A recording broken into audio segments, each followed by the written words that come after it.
Hello everyone, welcome back to another video on my channel. If you don't know who I am already, my name is Nick Barton. I cover the Toronto Marlies for the Leafs Nation, and in today's video, we're going to talk about Bobby McMann and whether or not he might get a contract with the Toronto Maple Leafs. Before we do get into the video though, in my last video on Keith Petruzzelli, I asked for a like goal of 60 or 70 likes, I can't remember, but it got over 250, which is mind-boggling. So for this one, let's set a like target for 100 likes. Let's see if we can hit it, and if we could, that would be amazing. Don't forget to subscribe if you do really enjoy the video, and comment down below any thoughts you might have about the Marlies, the Leafs, or anything, and I'll respond to them. So, back to Bobby McMann. Do you know a lot about him? If you don't, you've came to the perfect place. Going back to the COVID season, McMann spent parts of the season with Wichita Thunder in the ECHL and with the Toronto Marlies, and there wasn't really a lot of time for him to really get going at the AHL level last season, so this season was a brand new start for him actually, and he's taken it with open arms. Some of the things that McMann possesses that he's really good at is he has a lot of speed, he has a lot of strength, he's very good at using his body position to his advantage, especially when he has the puck. He works really hard along the boards to get the puck, and even without the puck, McMann is a very good player. But one of the best things about him is his leadership. He was a captain at Colgate University in his final year, and he's entered this Marlies team just being another leader in that dressing room. One of the places though where he's most dangerous is in the transition. He has a lot of speed and he can use that to his advantage. When he gets the puck, he can go from start to go really quick, and then he uses his body position usually to get around guys. He has good hands, and then when he has the shot, he'll usually take it, and some or a lot of the time it will go into the back of the net. He has 19 goals in 52 games this season, and him and Alex Steeves are actually challenging each other for the Marlies rookie goal record, which is 23, and that was by Josh Levo back when he was in the organization. Okay, they're probably not really challenging each other, but Steeves has 20, McMann has 19. Both are probably going to break the record. It's just a matter of who's going to finish with more goals at the end of the season. During Marlies practice today, which is Tuesday, I asked more about the two, and I asked just what it means to have those two guys on the team and have them challenging for the rookie goal record on the Marlies, and this is what he said. They've been great. Yeah, I can't speak on if it's even in their heads. Like, neither of them have talked about trying to edge each other out. I think they're both just really committed to doing what they can to help the team win every night, and in return getting rewarded for it. They both have different ways and different skill sets to create for themselves. We've really leaned on them a lot for our team's success this year, so that's really awesome when you got two rookies like that have come in and that step up for your team in a big way. McMann is only one goal behind Alex Steeves, and he only has 5 more games played than Steeves. And when you look at Alex Steeves in particular, he has a contract with the Toronto Maple Leafs, so you'd have to think that maybe, just maybe, McMann will get one in the future. When you look at both Steeves and McMann, there's an age gap. McMann is 25, Steeves is 22, so that's likely why Steeves got a contract with the Maple Leafs so early and so quick, because he was just coming out of university. But at the same time, McMann is signed. He signed an extension recently with the Marlies, so there is that extra year where McMann could prove his worth and show that he might actually be an NHL capable player. You'd have to think, if he's continuing this play at the AHL level, there has to be a chance for him to get a look at the NHL level. And the Leafs have 3 contract slots remaining, and I'm not sitting here saying right now that the Leafs need to sign him before the end of the season, but heading into the summer, if McMann plays an important role in the playoff push that they have, and if they go far in the playoffs, which is yet to be seen, if he plays an important role there, the Leafs should look at signing him. And even if he doesn't play an important role, or the Leafs or Marlies, don't go deeper into the playoffs, there still should be that look just by McMann's scoring and McMann's potential. If I were the Leafs, I'd look at signing him sooner rather than later, just because on an AHL deal, NHL teams are still allowed to come in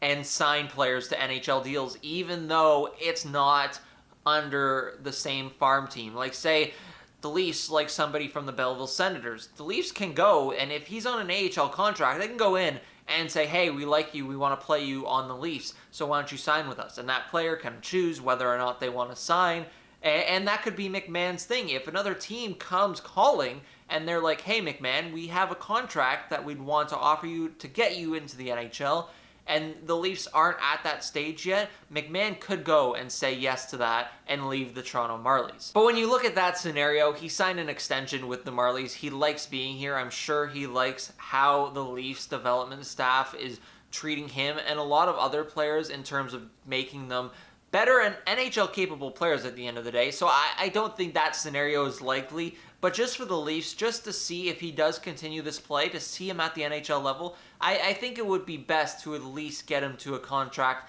maybe not the end of the season, maybe throughout the summer or towards the beginning of next season, if he does continue his good play. Like, you have to think, if he's putting up back-to-back 20-plus goal seasons in the AHL, there's got to be something there that shows that he has NHL potential. Josh Levo did it, and he's now in the NHL, so there's no chance that Bobby McMann couldn't do that as well. In terms of McMann, though, that is really all I have to say on it. I think he could be an NHL-capable player in the future. I don't know what the Leafs see or what the Leafs will do ahead of this summer, ahead of next season.